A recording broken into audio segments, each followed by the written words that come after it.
everybody, and welcome back. Today we are going to paint this iris. Isn't that so beautiful? And if you can paint that, you can paint this. So we start small, and let's go ahead and get started. Our supplies for today will be just a regular pencil and eraser. Mine's getting very tiny. And this is a size 10 round watercolor brush. So if you've got something similar, that would be great. This is a 3" by 3" square of watercolor paper. This one is the 140 pound cold press Canson watercolor paper. This is the paint set that I will be using today, and I can link that as well. But some sort of watercolor paints, and then you're going to need water and a towel or a paper towel, something like that. You might also want a little spray bottle like this, which sometimes is just fun to spray your paints before we get started making our puddles. But, and just for fun, I'm going to quick show you all these different variations of irises that you can get. So play with the colors as much as you'd like. This one has pink, and I think that that is beautiful. This one's got orange in there. And some of that's bleeding from the center, but you can play. So let me get these out of the way. And this is the size we're going to work on today. This one's a little bit bigger, so I redid it so we can do the exact same size together. And if you're ready, let's go ahead and grab our pencil and our eraser. Let me zoom in a little for us. And since we're working in a square, we kind of want to start with this circle, and it will be right in the center. It is, this is my pinky fingernail, so it's a little bit smaller than my pinky fingernail. I don't know how big your pinky is, but that's going to give us somewhat of a guide. And it does not have to be a perfect circle, so whatever you want. And then let's just observe this for a minute. It's kind of got these really two big swoops, or like rainbows. This one would be like an upside down rainbow or a big smile. It's sort of tipping this direction, but still that's going to give us a good sort of cue. And then this one here, same thing, huge scoop. And if we use that as a guide for the outer parts, that's going to really help us with our petals. So if we wanted to start with that, and we're doing this petal first, we would start at our circle and come out this direction far enough that we know we can fit these three in. And then, but let's curve it, and we'll tip it upward. We don't want to go to the edges, so you can even put a dot where you want it to end. And then we'll curve it and connect it upward. Then let's come here so that we make sure we go out and away as well. And we'll come up, curve it, and we've got this one. I will let us go back, and we'll have time to sort of erase and adjust these before we sort of finalize our sketch. Let's do the other side though. Let's come out in this way. Maybe put a dot where you want this one to go, and it doesn't matter. So the cool thing about flowers and leaves and these shapes is that they're just sort of these organic shapes. They do not need to be perfect. You see I went about that in a wonky way, but it needs to come up, curve around to get to the top, curved down, and I gave it some waves. And then the important part is that both of these starts go out to, maybe towards this corner a little bit. And then this one is more of a regular petal shape. You even could put like an oval like this if you wanted. Curve it up to it, and then erase this line. If you've got it in kneaded eraser, it's nice because it doesn't leave shavings on your paper. And then this one, I actually just want this to look a little bit different. So I changed it now, but we can change it now or later. Just has to be before we start painting. Then we've got the bottom three, and you can see that they're all kind of bigger. Look how rounded this one is. So maybe I put a dot where I want it to end, maybe even a line, because I see sort of this line right here. And then this one's gonna come, it's nice and wide. And then it almost has a corner here, but it's a curved corner. Same thing up here. I know I want it to sort of almost point or curve right there, and then connect this way. So I started with the center on the bottom. I did it differently, but let's do these sides again. And remember how far out to the side they need to go first, all the way to here. And you can put a dot where you think it's gonna go, Sometimes that's really good guides. And then when we look at the shape, the important part here again is that both of these are coming out in this direction. And then you can kind of connect your lines. Don't be afraid to turn your paper, or do you see I'm holding my pencil this way and not pinching it at the point? Sometimes that's helpful as well. And this does not need to look exactly like this. It just needs to look iris-ish like. You know what I mean? This one, I'm trying not to get too far up the circle, so maybe over here is fine. And I might end up making this smaller, we'll see. Let's see where we want this to land, maybe here. And both of these lines went sort of out and away. Curve it down. It's made of some straight lines, but definitely curves, no corners in here. And I think that looks good. I might pull this one in a hair. So these are the adjustments we want to make now because our sketch is actually finished. So look at what you've got and see if you like it. See if you like the space between. I wanted maybe this a little bit tighter. So you see I just adjusted. And we always do this now while we have pencil and eraser. It's much easier with pencil eraser than it is when you get into your paints. So if you like your sketch, you're all set with your pencil and your eraser. You can kind of move those out of the way. And we are going to get into mixing up our paints. So here is my palette. And remember I said this little spray bottle, if we want to use that, you just take it and you spray the paint side, not the puddle side. You'll see. And I just gave it, and see how they're all glossy now? It's just really easy to get those colors off. Make sure you can see the purples. And so we are going to make some puddles.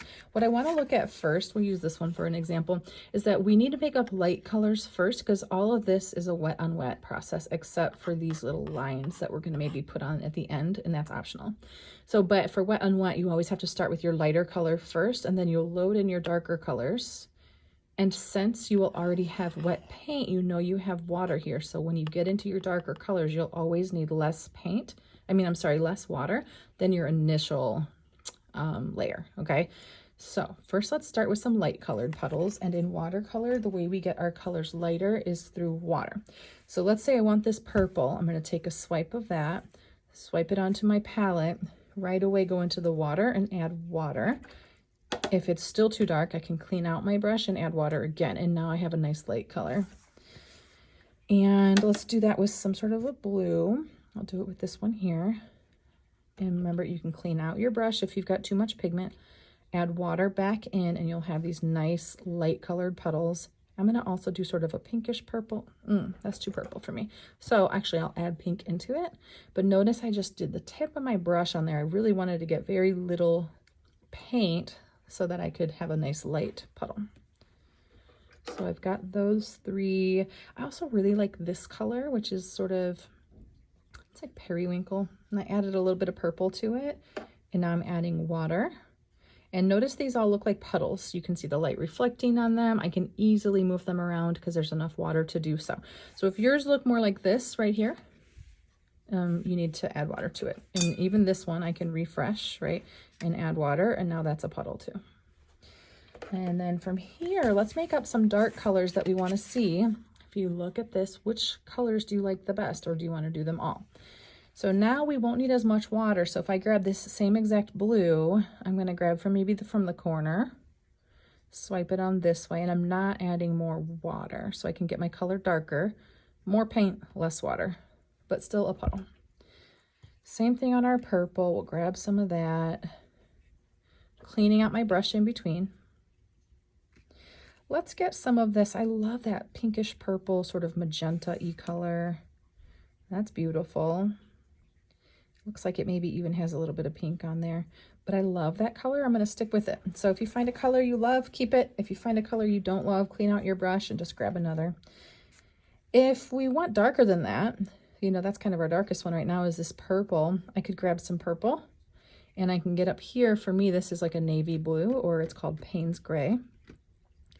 And I can swipe this up here. Now look how much I got even darker. So that's a good way to, and you could even do straight navy blue. Have this here. So you got all these options to play with. But you just want your lighter colors to have a little bit more water in them than the darker ones. And I'll explain that as we go. Also, if you sprayed your paints, then your yellows and oranges are going to already have a little bit of water in them. I'll just give them another spray. If you didn't, you may want to take your brush and just kind of like add some water to it. You'll see why. It doesn't matter, but that kind of sets you up for success a little bit. Okay, so here's our paints. Here's the one we're working on. I'm gonna try to get these close so we can kind of see them for colors. And One thing I want to tell you about our brush today, the reason we have this size brush is because it has the tip of the brush here, and it has the belly of the brush over here. The belly of the brush is what holds the water. The tip of the brush is for the edges and small spaces and things like that. Tip of the brush is going to run alongside these edges, but the belly of the brush is what you're going to lean into when you paint so that you can like sort of cover the whole space efficiently. So I'm going to take my brush and I'm going to pick, for now, I'll pick this purple, but just pick any light color that you want. And I'm going to start actually with this petal down here. And we are going to fill in this one petal. If you work one petal at a time, you have more control. Otherwise, you could do them, let's say, 3 at a time, but then your paint is drying. So, okay, you want to be able to see the light reflecting, but if it's puddling or pooling, you can always like clean off your brush, dry it, and then touch it to lift some of that off, which I just did. Then we want to take our darker color, and I'll take this blue for a minute, and you can take from your paints or your puddles now, but we know we already have water on that first layer. So now if I just touch this along the side, you're going to get these really beautiful color bleeds. Let me get closer. And that's what we want. I feel like that's what everybody wants in watercolor, is just that. And it's a little unexplainable because you let the water have the control. The water is what did that. And that's what we love. So now I am getting another dark color of some sort. I'm going to put a little bit of it in. So you can either swipe it and leave it, and you'll see sort of like a tie-dye look, or you could swipe it on and then take your brush and you can move it around a little bit. So this is where you just get to play. I just brought in a third color, maybe some here, and I can move it around. So then you'll get sort of a really soft blend between the two, or I can just swipe it in, and I'll do that again with a really darker color, even closer to the edge. The more water you have, the further it's going to pull all the way across. Think about it. The water is pulling the paint. But the less water you have, if you don't have enough, it won't even give you a soft blend. It'll just be dry. We're going to do the same thing over here. So this we're leaving, and as it dries, those colors will pull even more. So now same thing again. I cleaned out my brush, and then I'm grabbing a light color of paint, and I've got it filled in. I don't want it puddling or pooling. I just want to be able to kind of see the texture of the paper through here. I will grab a color out of my colors, and I'm going to swipe it along the edges and just sort of let the water pull that paint. I definitely want some darker color close to the center every time. And when I place dark colors, I usually do them on the edges. So now I'm looking at it, I like it. I'm going to clean out my brush and grab some blue. I just want to get some blue in here. And so I think one technique you might want to consider is if there's blue here, there's probably a tiny bit of blue in most of the petals, although you don't see blue on these two. So just kind of looking for a little bit of balance in there. I just cleaned out my brush. We're doing it again. Getting a nice light watercolor, light purple this time. And now I'm going to get some paint on my brush. So I just really want to limit it. Like, I'm watching what happens, and if this purple kind of flew across to the other side, I know I have too much water. The more water, the less control. The less water, the more control. But if you don't have enough, your colors won't bleed. And I'm just kind of adding some in while it's wet. Now, if it was drying, it would start to look like hard lines, and I don't want hard lines. So at some point while this is wet, we actually want to get, remember how we sprayed our yellow, right? So now my yellow is kind of ready to go. And I can take it and can put it right here. I want to intentionally let it touch. Let's come back. You can see better. I intentionally let it touch wet paint. And now I already have wet paint here. So the orange, when I do it, I want very, very little water. And I'm just going to do it kind of on one side. And you see how it's pulling into here? We're going to let it be. It's hard to give up control on this stuff, but usually it really pays off. It's beautiful. So now we're getting in here. We're going to get a light color, and we're just working one at a time. Although if you wanted to do 2 at a time, you could. Now, do you see that I touched wet paint to wet paint, so the yellow pulled right into the blue? I love it. I'm leaving it. And it's so funny, but sometimes the parts that feel like mistakes end up being your total favorite part later on. That doesn't mean it'll happen every time, but sometimes it does, and it's kind of lovely. I just hit my light with my brush. So now I'm looking at it again. Maybe I want some more of this pink color. I'm just going to add some of it in. So if it gets out of control, I have too much water.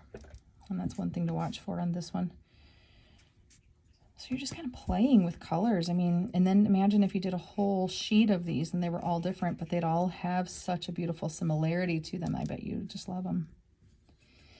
So got another color in here. I always want some of that darkness close to the center. See this? It's still wet.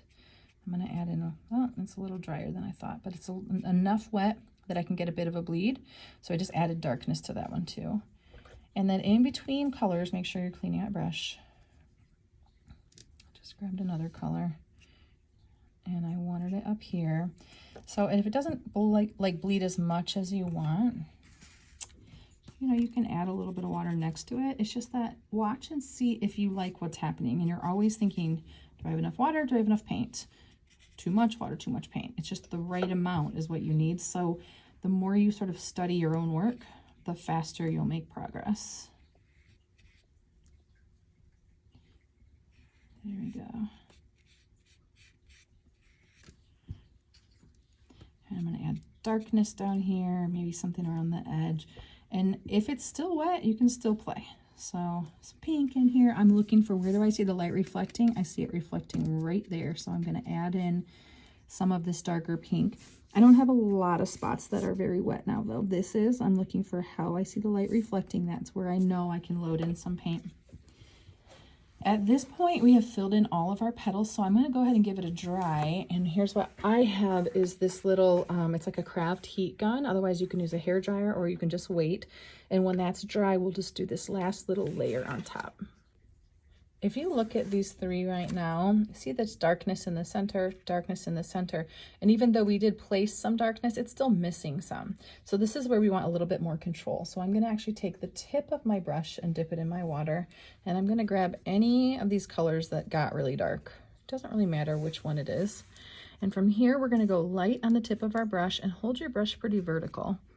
And we're just going to do these little tiny swipes. That got messy, but that's okay. Swipes like out and away. Less is more. You don't want to cover all your beautiful like bleeds either. So from the center out, just a little bit. Less is more. Tiniest bit. And then you're done. That's it. You nailed it. So if you can do that, maybe you want to practice a bigger one too. Have fun. Thanks for joining me today.